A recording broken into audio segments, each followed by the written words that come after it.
perhatian kita dengan tausiah yang kedua dari Burda, dan mohon HP dinonaktifkan dan kita fokus dan juga khusyuk dalam mendengarkan tausiah dari Burda.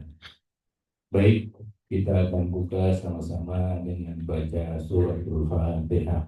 A'udzubillahi minasyaitonir rajim. Bismillahirrahmanirrahim. Alhamdulillahirabbil alamin arrahmanir rahim maliki yaumiddin. Iyyaka na'budu wa iyyaka nasta'in. Ihdinas siratal mustaqim. Siratal ladzina an'amta 'alaihim ghairil maghdubi 'alaihim waladdallin. Amin. Bismillahirrahmanirrahim. Assalamualaikum warahmatullahi wabarakatuh. Alhamdulillah wassalatu wassalamu ala Rasulillah wa ala alihi wa sahbihi wa mawala. Diriwayatkan kana yatakhawwaluna bil mau'izah. Yang maksud dengan kana yatakhawwaluna bil mau'izah adalah Rasulullah Sallallahu Alaihi Wasallam sangat memaklumi kondisi tauhidnya di dalam memberikan tauhid. Ini sudah malam dan saya mencoba dan lagi bisa itu sebenarnya pemilihan muslimin bertahan semoga tidak perlu banyak yang insya Allah semua sepakat untuk tenaga dan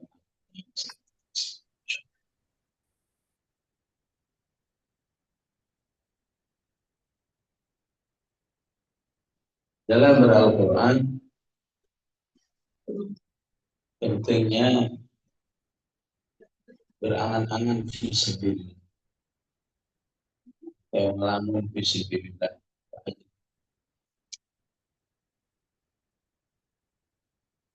Rasulullah Sallallahu Alaihi Wasallam dalam sabdanya, la hasada illa fitnatain.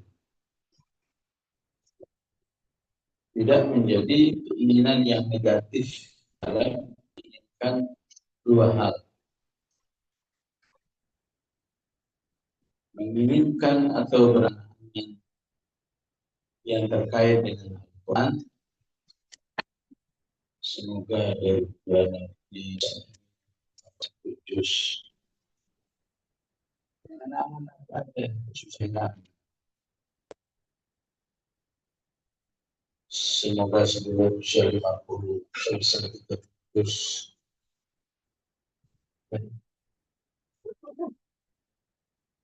Sebelum 50 dipanggil, udah langsung dicontoh udah. Karena anak-anaknya berbobot.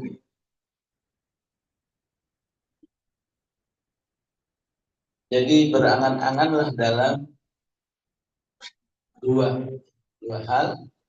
Jadi orang yang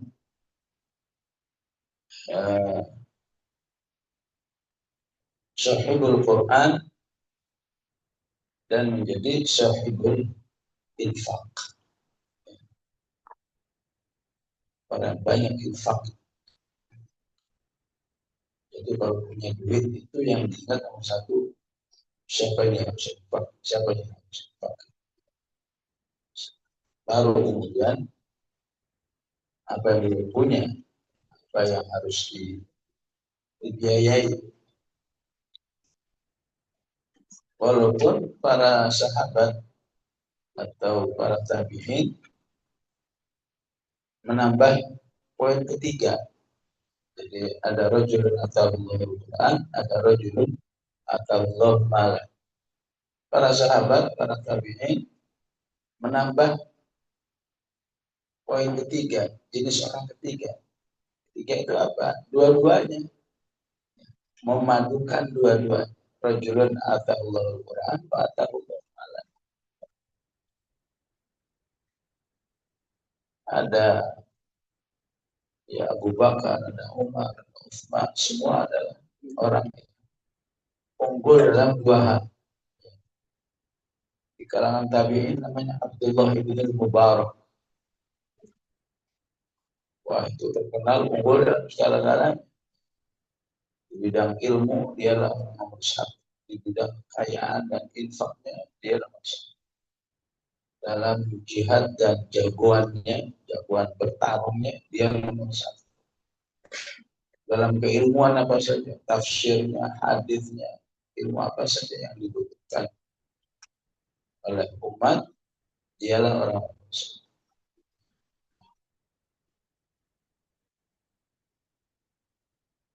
Ya, ternyata hanya berangan-angan begini tergantung apa saja yang masuk di kepala. Maka inilah salah satu tujuan kita ngaji, tahu agar Allah berikan angan-angan yang berbobot. Bisa jadi memang angan-angan itu bobotnya berbeda-beda satu dengan yang lain. Dan para ulama menjadikan bobot angan-angan itu ketika angan-angan itu memberi manfaat yang luas kepada umat, bukan hanya dirinya. Jadi ibarat pertanyaan tadi, Masya Allah, coba yang ikut juga saya, ikut juga seperti saya. Sebuah angan-angan yang Insya Allah keinginan sebanyak mungkin orang yang saleh, sebanyak mungkin orang yang menjadi ahli Quran.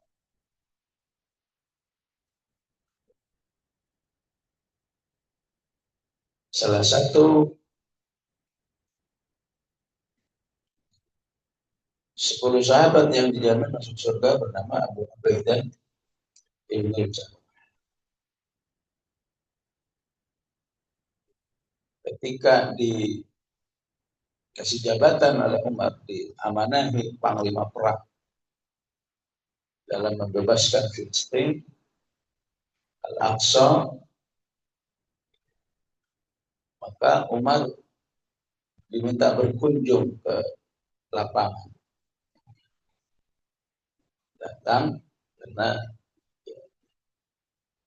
juru kunci Al-Aqsa saat itu tidak akan memberikan kunci Al-Aqsa kecuali langsung dari tangan Umar. Berangkatlah Umar radhiyallahu anhu. Hanya menerima kunci dan biasa seorang yang tinggi ditemani oleh Abu Ubaidah bin Jarrah. Ketika sesi makan siang,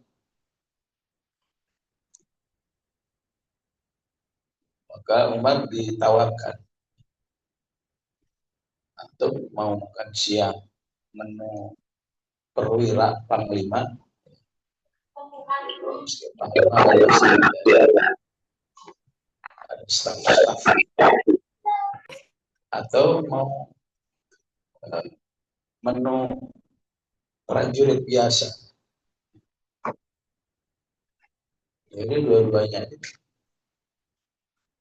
dihadirkan. Yang mana yang perwira? Yang ini. Yang prajurit biasa yang sebelah kanan. Karena setelah ditunjuk itu, Umar berkata, yang untuk panglima itu menunya sangat sederhana. Ya sebetulnya kalau gaya kita, yang untuk perwira itu menu warteg.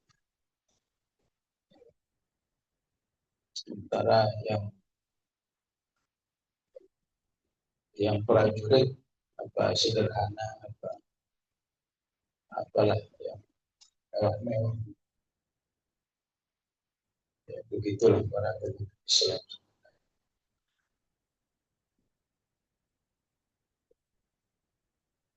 Akhirnya Umar Kurma memuji Abu Ubaidah, katanya, "Ghayyaratna dunya ya Abu Ubaidah illa kita itu ini bahasa ketawa doa. Kita ini semakin banyak kemenangan, semakin banyak keluasan dan seterusnya. Ternyata dunia ini merubah kami. Kecuali engkau ya Abu Ubaidah, dirimu sekarang ini masih dulu saat ngaji sama Rasulullah SAW. Masalah dunia itu fleksibel, Pak. Enggak apa-apa, kami yang para panglima ini makanannya ala kadar yang sederhana. Yang prajurit ya, bisa makan enak.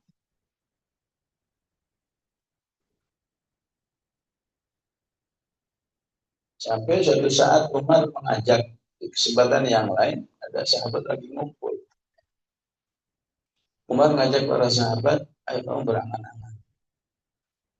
Apa angan-angan? Anda kan aku punya harta yang banyak, empat satu angan-angannya.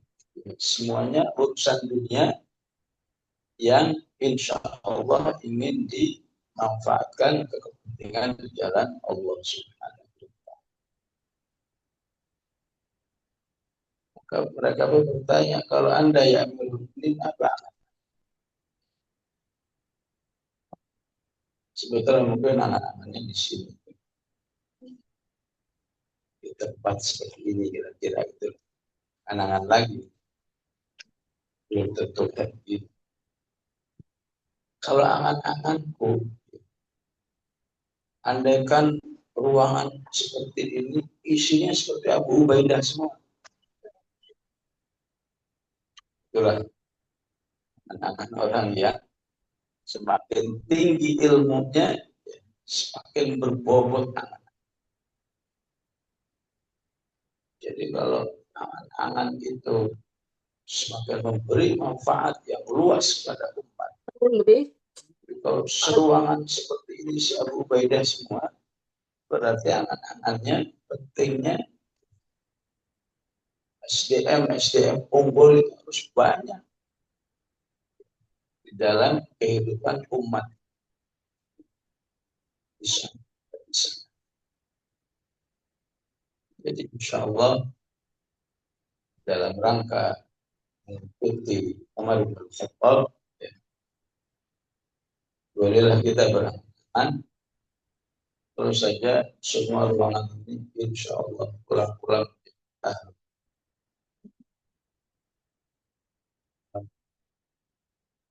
mau angan-angan.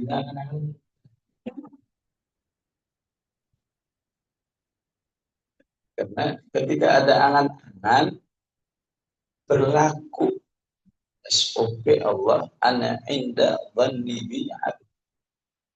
Aku akan memproses apa yang menjadi angan-angan hamba-hamba. Mulai teman sesama mukhayyam al-Quran, sampai di rumah angan-angan keluarga sepakat. Walaupun semua umat Muhammad adalah Quran, tidak mungkin disebut ahli Injil atau ahli Quran.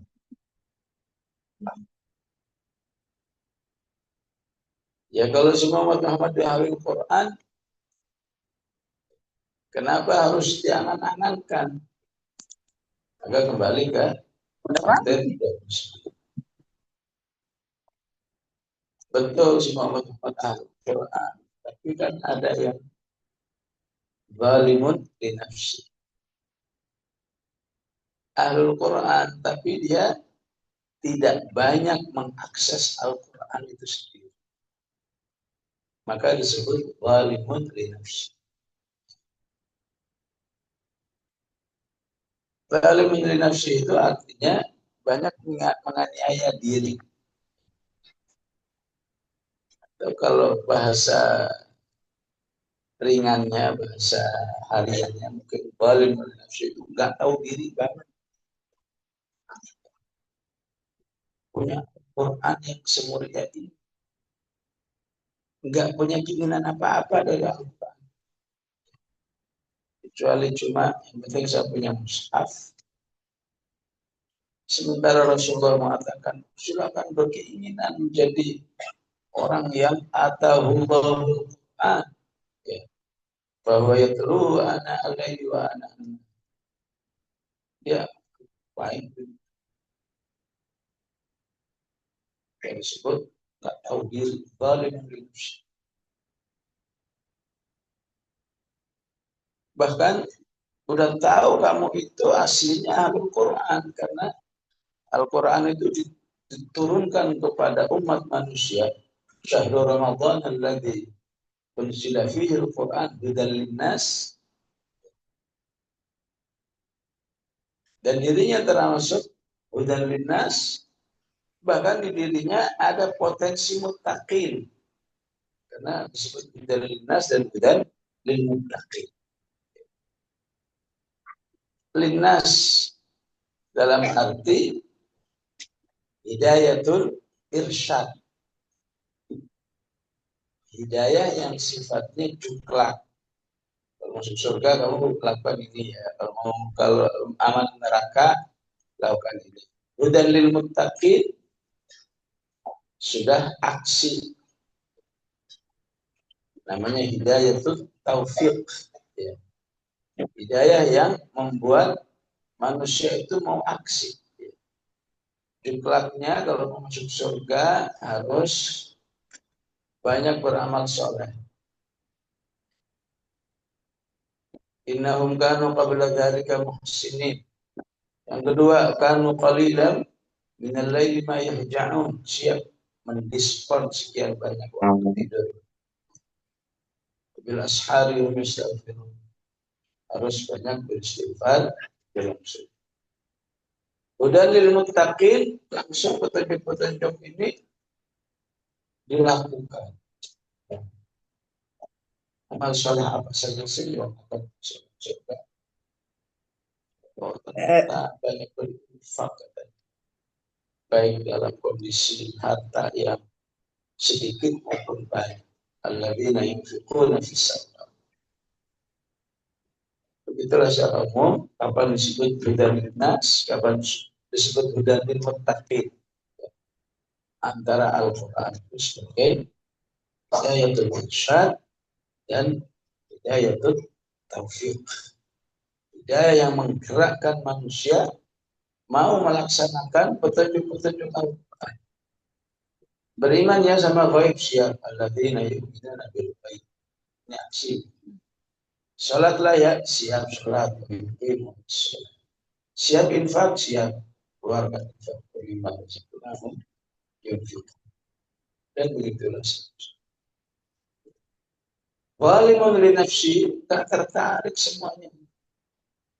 Padahal dia beriman, tapi sikapnya sama Al-Quran kayak nggak ada bedanya dengan orang kafir. Cuma bedanya orang kafir nggak beriman seutuhnya, dia beriman tapi nggak ada aksinya. Banyak disebut balik.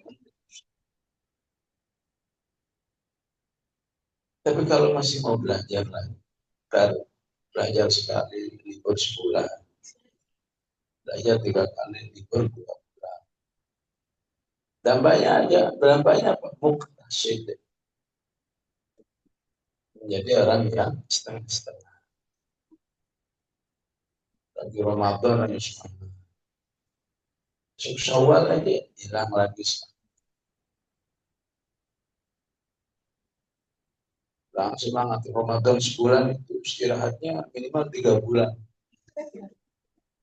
Syawal, Dzulhijjah, Muharram, gas lagi. Ini juga muktasid setengah-setengah. Tapi kalau muktasid ini mau belajar lagi, namanya sabiqun bil khairat. Jadi orang yang konsisten dengan Al-Quran.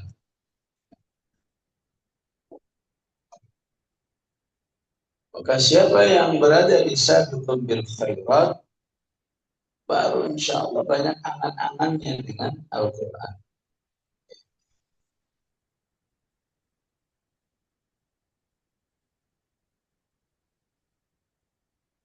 Angan untuk dirinya, angan-angan untuk orang. Semua penjelasan-penjelasan Al-Quran ya, langsung menjadi angan-angan, tidak menjadi, tidak dilogikakan sehingga wah kayaknya saya nggak mungkin. Ya. Tapi terus ya kan qalilan minal lail ma yahja'un. Manusia mana yang berminat, jadilah orang yang tidurnya sedikit di waktu malam. Ya. Karena disebut yahja' itu apabila tidurnya malam. Kenapa enggak ya namun? Biasanya ya namun tidur. Namun kapan saja tidur. Mau tidur siang, mau tidur sore, mau tidur pagi, karena mau di kelas begitu tidur ya alhamdulillah. Tapi kalau sudah ya jam itu memang tidur malam yang biasanya orang sudah telat.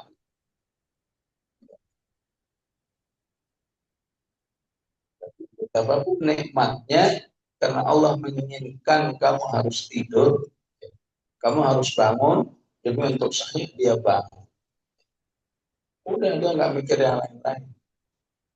Pokoknya saya harus satu saat bisa menjadi orang yang kamu qalilan minal laili ma yahja'un.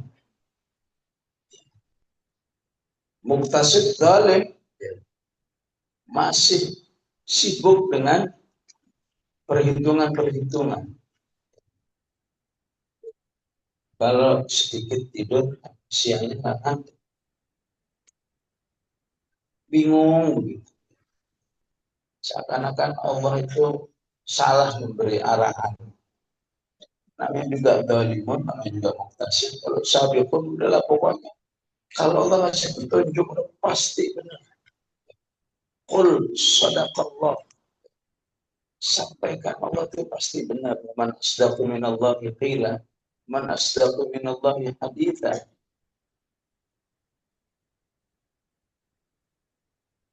Dibenturkan suatu jam atau tidur 2-3 jam urusan kesehatan. Padahal kalau tidur itu berkurang karena bola, karena ngobrol, karena main ini, kok orang nggak bahas gitu-gitu ya. Giliran kurangi tidur untuk sholat, untuk ribut.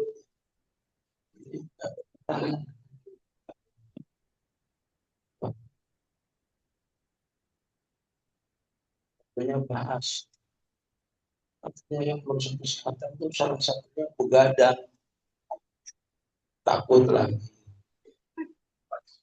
Jadi kalau semua dibenturkan gini ya kapan beramal ya.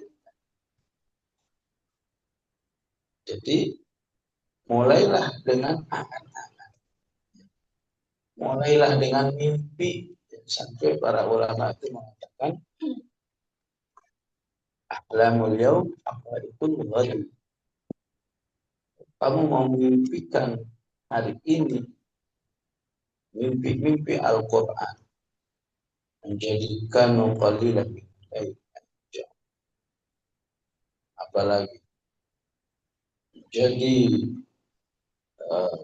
di buku Al-Quran itu ada pribadi-pribadi yang harus kamu angan-angankan menjadi ibadur rahman, kajian kami selanjutnya.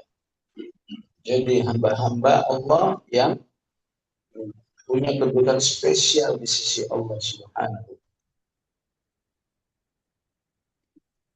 menjadi al-mu'minun al-khashi'un, mukmin yang khusyuk. Itu harus diangan-angankan terus. Bukti bahwa interaksi-interaksi kita dengan Al-Quran sudah mulai memberikan warna terhadap diri kita. Kita lebih percaya kepada Allah. Al-Quran itu kalamullah. Tidak ada yang lebih akurat, lebih benar daripada kalamullah. Sehingga apapun yang disampaikan oleh Allah Subhanahu wa Ta'ala, ya, betapapun kata logika, kata masyarakat, itu bertentangan. Kalau banyak duit suruh infak itu wajar. Sedikit duit suruh berinfak juga. Gimana ini ceritanya? Istilahnya apa? Alladzina yunfiquna fis-sarra. Sarra itu duit banyak. Dharra duit dikit. Ini punya duit sejuta. Sejuta aja kurang. Kok masih disuruh infak? Sebelum itu semua, pokoknya kalau Allah yang nyampe, pasti benar. Al-haqqu min rabbika fala takunan. Kalau hari ini belum bisa, bilang aja belum bisa. Astagfirullah. Belum bisa ya Allah, kalau duit terbatas ini harus infak juga. Tolonglah ya Allah. Bulan depan sedikit. Biar ikut menikmati yunfikuna fid dharra. Ternyata kenyataannya infak itu kan masalah sarra wa dharra. Berapa banyak yang sarra karena zalimun li nafsi, dia beriman tapi tidak meyakini keutamaan kota berinfak, gak keluar juga. Berapa banyak yang dharra tapi infaknya naik walaupun sedikit. Insya Allah upaya-upaya kita mengkaji Al-Quran ini harus banyak membuat kita berangan-angan yang Quran. Apakah itu membaca, memahaminya sampai sudah berapa lama main Zoom terus. Yang Kamis pagi, Kamis sore, ya. Catatannya itu kalau ditulis rapi itu buku dari jilid. Ini juga harus buat angan-angan. Suatu saat saya harus bisa menjadi muwajjihah Al-Quran, jadi narasumber Al-Quran. Kalau kita angan-angan juga berani, gimana jadi benar? Angan-angan aja. Muwajjihah Al-Quran. Ya tentu audiennya jangan ibu-ibu ini. Ibu-ibu cukup assalamualaikum doang. Ya ibu yang lain lah yang bisa langsung ngaji tempat ini sama ibu. Jadilah muwajjihah Al-Quran. Dan tidak mau saya Masya Allah, itu belajar di mana ya? Ibu tahun berapa anak alumni Al-Azhar, tahun berapa dari Madinah, dolken doang. Dolken, aduh dolken aja begini, mana Al-Azhar kata. Allah itu ya tentu lebih berkuasa dari diri kita sendiri. Jangan dibalik, jangan kira diri kita yang lebih hebat daripada Allah. Sehingga wah, baik positifnya negatif, positif ya. Wah, insya Allah saya bisa dia lupa semuanya butuh pertolongan Allah. Terus sebaliknya, wah mana bisa, mana bisa. Padahal Allah itu lebih berkuasa terhadap diri sendiri. Ya, terus terang saja kalau ada yang bertanya, Ustaz kapan tuh nyiapinnya? Baru juga tahu nyiapin lagi. Ya nggak ada, nggak pakai siapa menurut saya. Ngomong-ngomongnya aja. Lihat aja ibu begini, berarti ini begitu tadi. Lihat kalau apa begitu ayo. Allah yang menggerakkan. Ya, ya, kalau ditanya judulnya apa? Judulnya sama sebenarnya akhir nanti bagaimana menjadi ahlul Quran gitu. Cuma spesifiknya ada yang judulnya berangan-angan lah tentang Al-Quran. Ya, dan entah tadi apa itu judulnya. Gitu. Kuliah semuanya dalam rangka ya, gimana hidup yang sebentar ini jangan lewat begitu aja. Ya. Usahakan terlewati Allah sudah menakdirkan kita sebagai ahli Quran, baik sebagai sebuah niat, baik sebagai sebuah upaya yang tak henti-henti. Ya. Kamis ngaji lagi, Sabtu ada ngaji lagi, sorenya ngaji lagi, aja terus. Ya. Jadi apa yang disediakan oleh Allah, kemudahan-kemudahan di dalam mencari ilmu ini ya, harus betul-betul kita simakkan insya Allah untuk ketaatan kepada Allah sehingga apapun dan khawatir nggak khawatir nih begini namun juga zoom itu berarti ya, orang itu betul disorot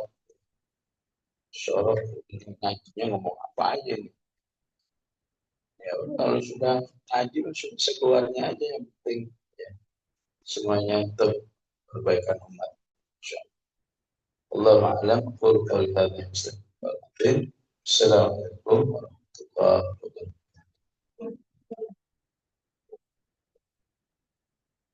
Alhamdulillah, jazakumullah. Jadi setelah memberikan pemahaman kepada kita terkait dengan angan-angan bagaimana kita ingin ya, mendapatkan ridho dari Allah kalau kita tidak pernah bisa. Baik, mungkin dari bapak-bapak ibu yang bertanya atau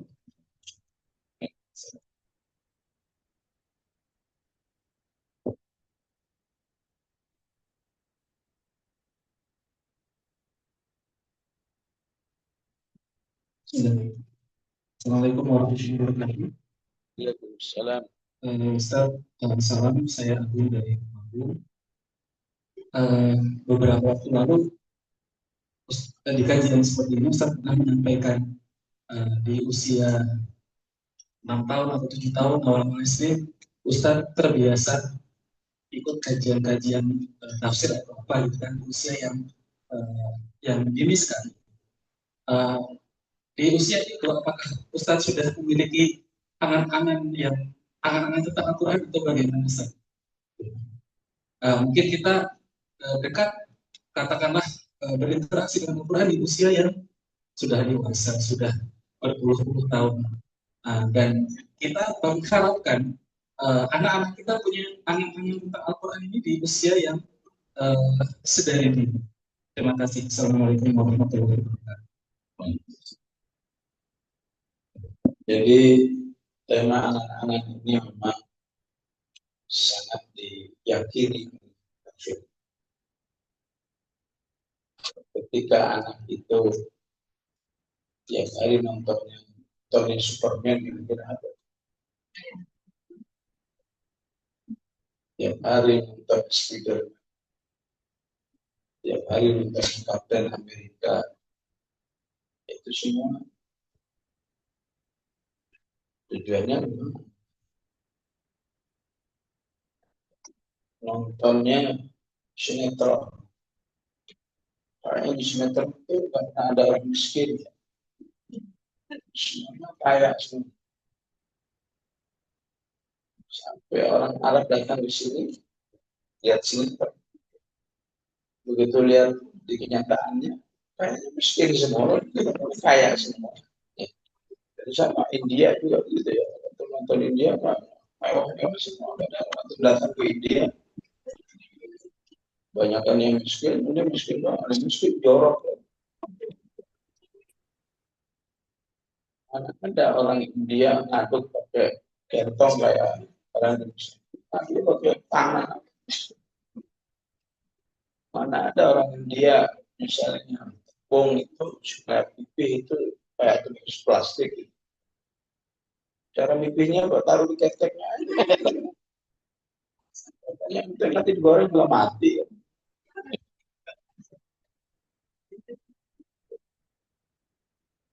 Tapi struktur itu supaya orang berantem.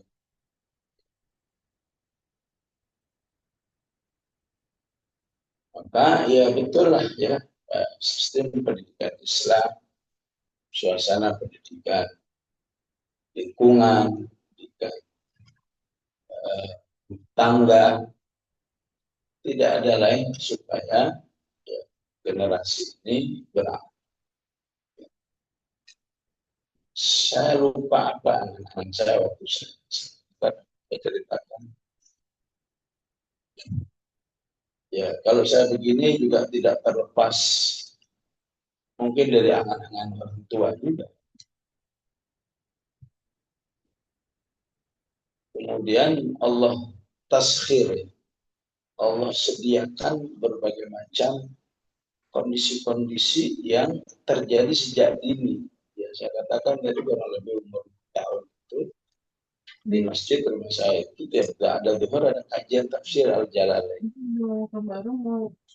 Dan saya terkecil sendiri, ya, semua pesertanya itu harus disiapin juga dong. Berarti kalau kebanyakan juga saya yang bawa baju banyak. Kalau mau ya berarti buat baju dikit aja di belanja di Malioboro aja deh. Ada itu betul beliau.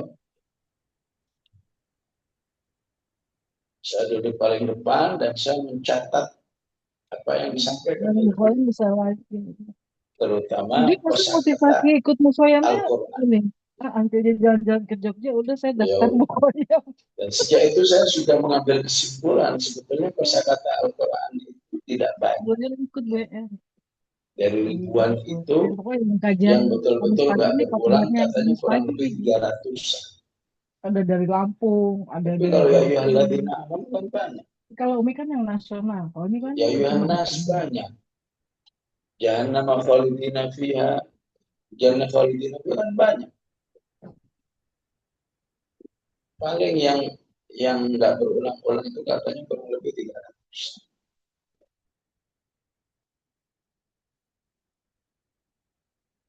Maka salah satu angan-angannya waktu itu yang saya ingat, ini Ustadz kok tahu aja ya arti kata ini punya ini. Kata ngapalnya dia kayaknya nggak ada yang nggak tahu itu tahu semua. Mana ya seperti itu. Salah satu yang aku lakukan adalah mencatat kosakata itu. Saya masih ingat waktu itu surat Hud, ya, beliau mengatakan tatbik itu apa yang saya catat.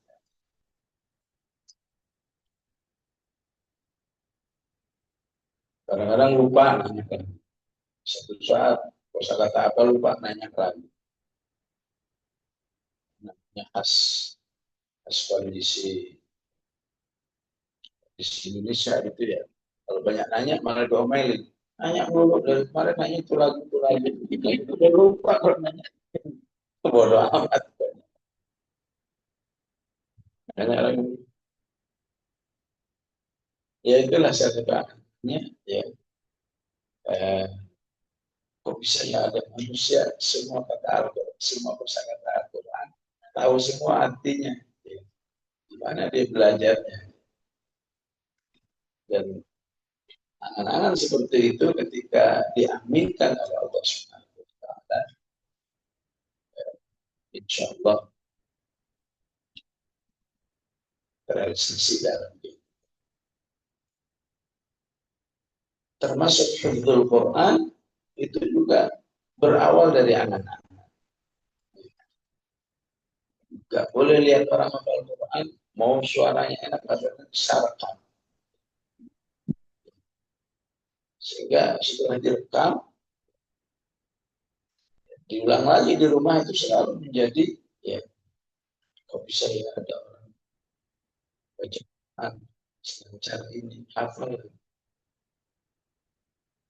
Jadi setiap kali, ya, katakan keinginan angan-angan menghafal itu melemah bahkan menghilang, rekaman itu sini. Jadi angan-angan itu awalnya biasanya dari sederhana. Istilah Rasulullah tadi la hasada illa fitnatain, mulailah dari keinginan.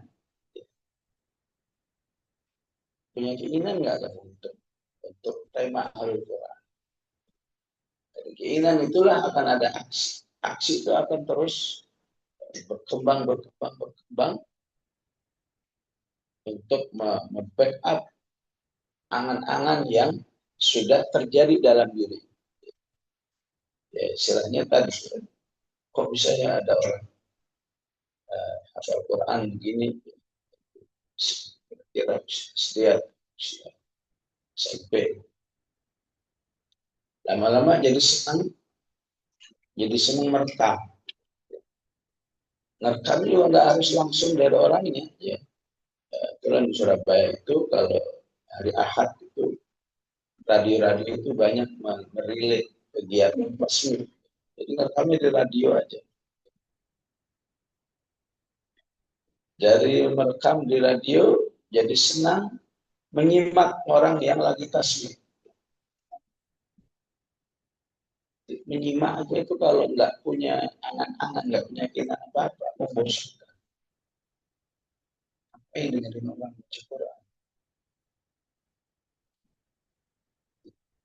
Ya istilahnya kalau mendengar Al-Quran dari rekaman aja bisa semakin menguat angan. Gimana langsung live? Ya langsung. Nah, banget ya. Saya lihat orangnya dari kipas-kipas.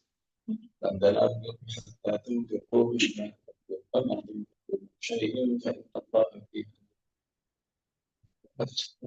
ada yang lain dan tanah.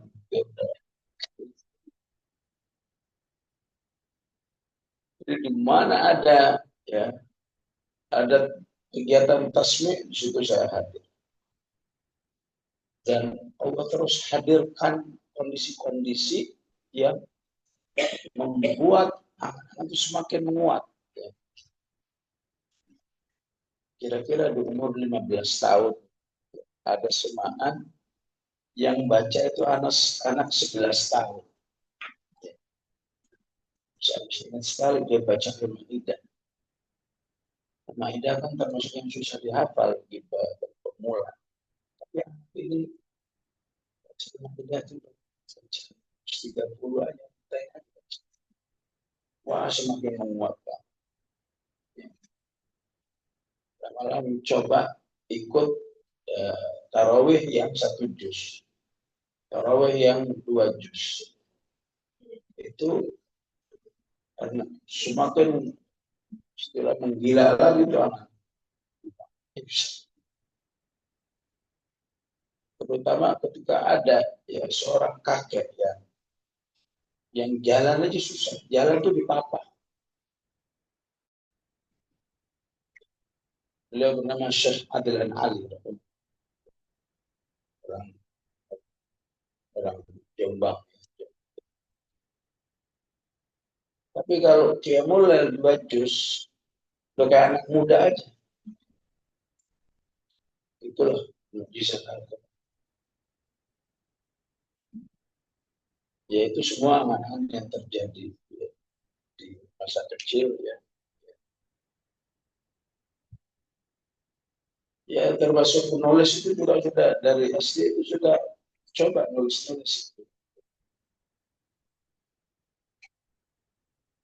Ya, walaupun karena angan-angannya mandiri, nggak ada yang membimbing.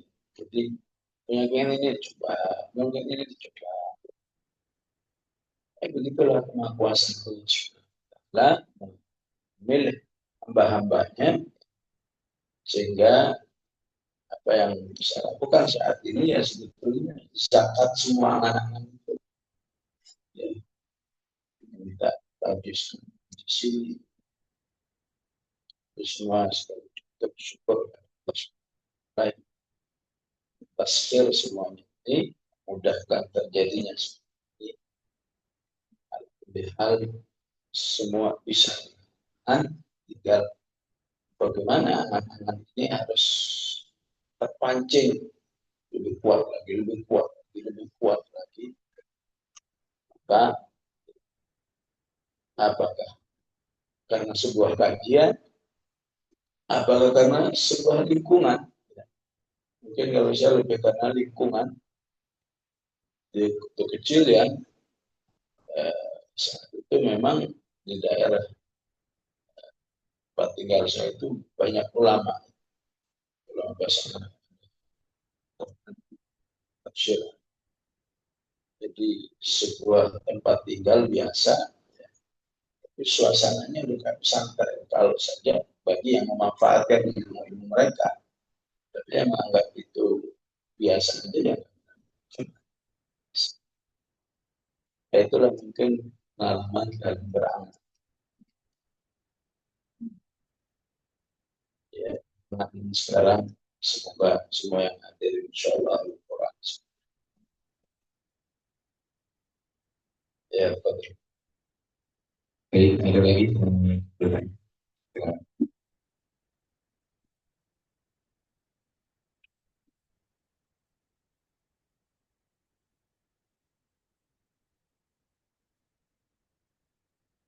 Bismillahirrahmanirrahim.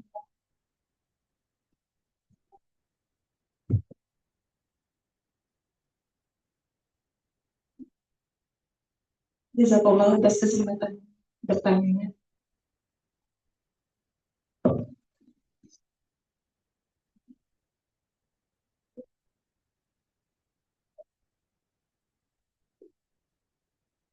Tadi menurut kamu tentang motivasi infak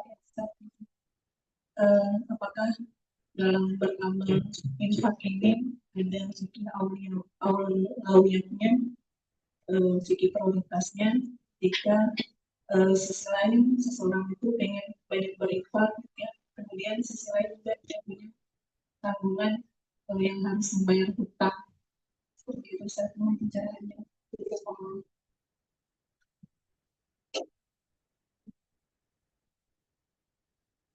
Ya, memang dalam berinfak itu nomor satu butuh aqidah. Aqidah dalam infak itu adalah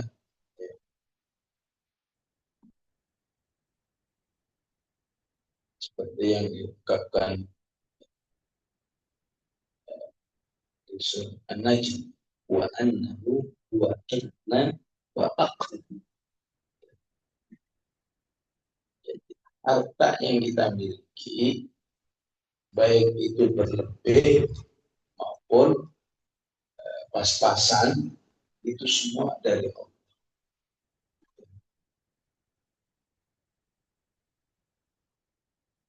Itu fikih akidah yang seperti itu. Jadi kalau dari Allah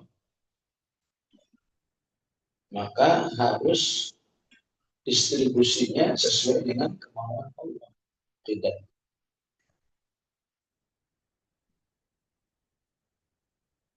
Dan betapa banyak Allah mengatakan, aku yang memberikan rezeki itu kepada.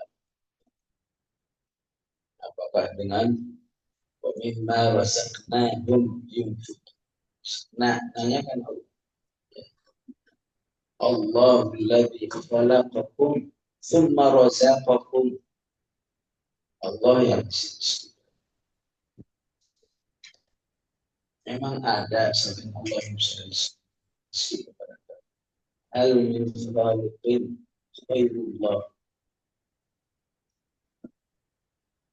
Yarzuqukum minus. Fikih ini harus di fikih akidah tentang harta. Karena dengan fikih ini tidak mustahil kita itu harus diberi kemampuan dua-dua,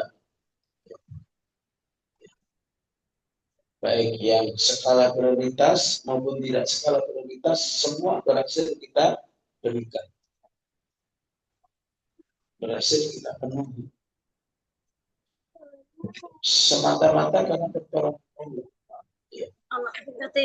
Beda tipis sebenarnya ketika orang mengatakan siapa harus prioritas. Ini sebenarnya memang betul-betul prioritas atau trik supaya kamu ya, tidak lagi mementingkan yang tidak prioritas. Lihat tadi ini. Ini beda tipis. Kadang-kadang keenakan. Yang penting prioritas, akhirnya enggak prioritas, enggak bagian.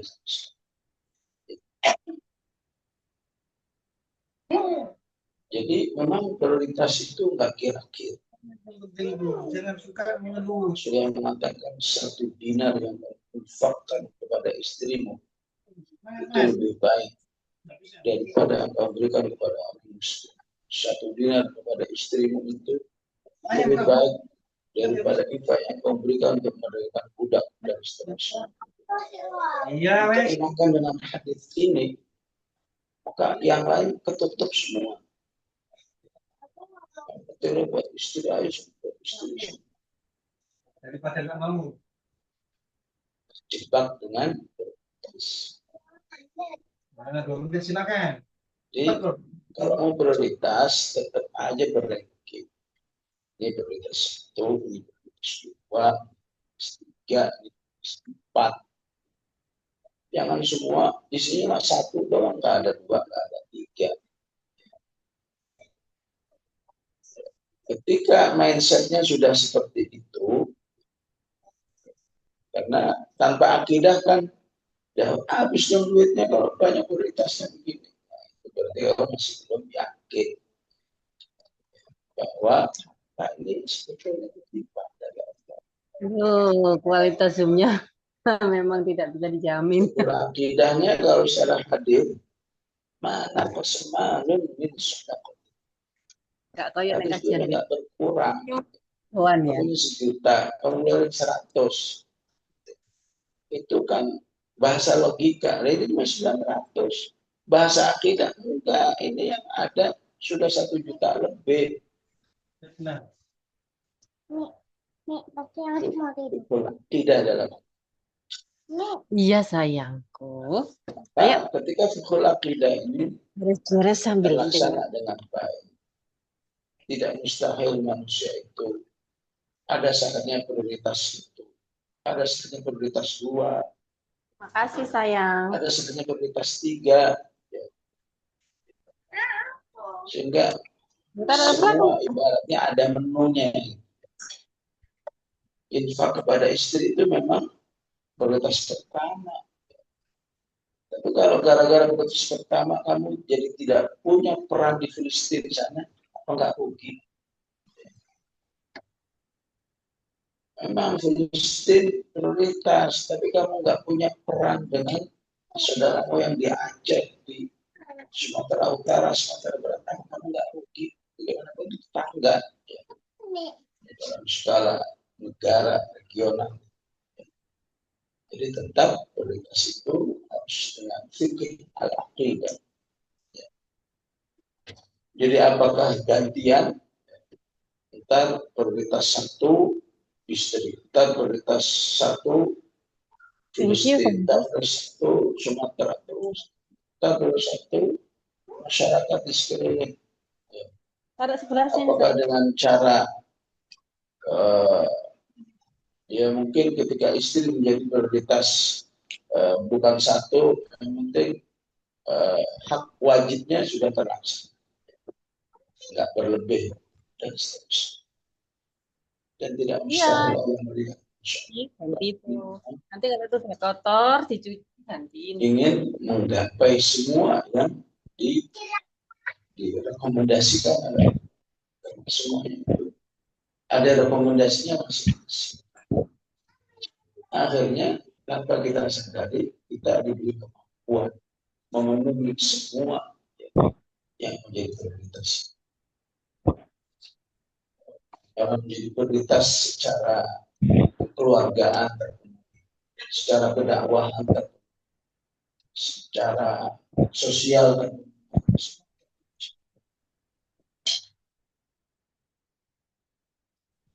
Dirinya harus punya banyak kantong-kantong tabungan ibadah di sisi Allah Subhanahu. Intinya masalah prioritas ini ada terjebak dengan masalah logika. Seakan kalau kita berpikir semuanya, kita prioritas ini akan terbengkalai.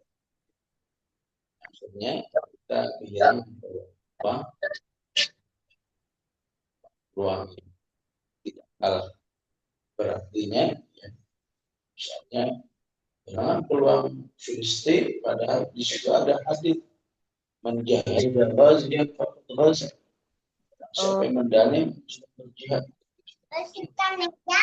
Enggak. Jadi kita nggak mau, tapi memang Buang domain kita adalah membiayai orang berjihad.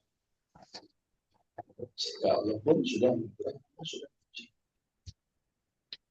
Akhirnya susah kita mendefinisikan sebenarnya yang prioritasnya apa. Ya udahlah. Hasilnya di kepala kita semua prioritas. Secara teknis mungkin ntar yang A prioritas, yang B prioritas. enggak apa. Terlebih jika keluarga ini sudah terkondisikan. Andaikan suatu saat dia harus menjadi prioritas 4, kita lagi prioritas Filistin, keluarga ini dalam kondisi tafahum dengan kita paham. Ya. Memang saya diberi sedikit bukan karena saya dipelitin sama suami lagi ini ya. Prioritas kepada jihad Filistin, lagi prioritas Kamu tutup no. saudaranya di Sumatera. Filistin. Ada lagi yang masih tanya? Kalau tidak ada, karena waktu sudah malam dan kita persiapan yang lain, kita akan yang lain jam berapa? Bisa Nanti kunci. jam berapa yang lain? Jam 2.30, jam 2:30. Jadi manfaatkan waktu ini dan juga jangan lupa doa kita sampai selesai 15 juz tadi sampai ya pas atoknya. So, ini juga angan-angan bisa sampai 30 juz, penting ada daya dorong untuk angan-angan. Baik, tidak berbanyak dalam dan inilah kita tutup doa. Doa wabihamdika asyhadu an la astagfirullah. Baik, assalamualaikum warahmatullahi wabarakatuh. Ada saya sudah selesai.